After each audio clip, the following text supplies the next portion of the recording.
some of the accomplishments that we have since the trusteeship began.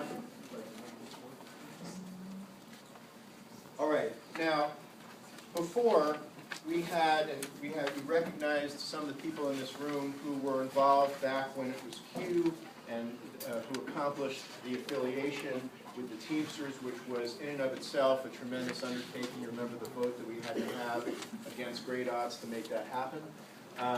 And the courage of that group in accomplishing the affiliation. They were hardworking and dedicated individuals working to run the organization.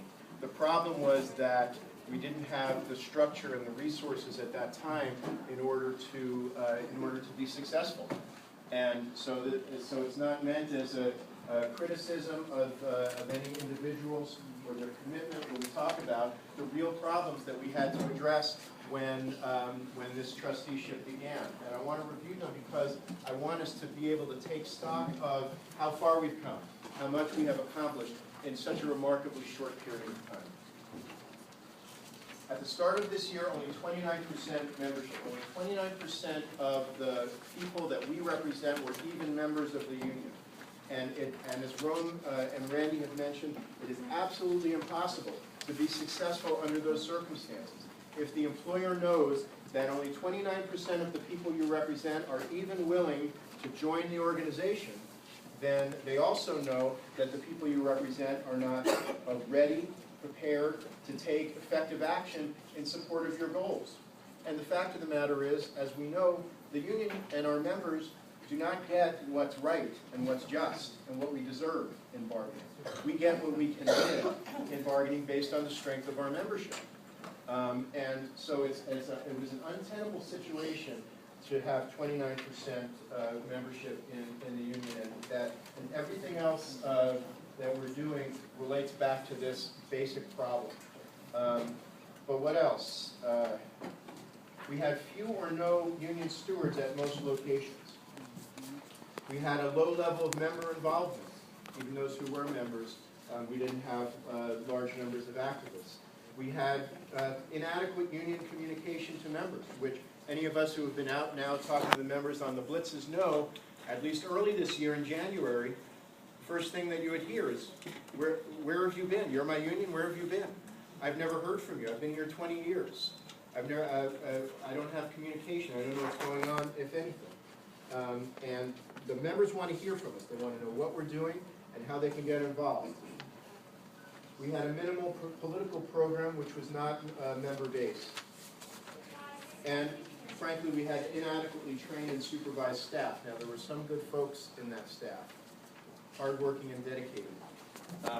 And there were some who, frankly, were not cutting it. The staff that we have now, the ones that have remained with us, are the people who are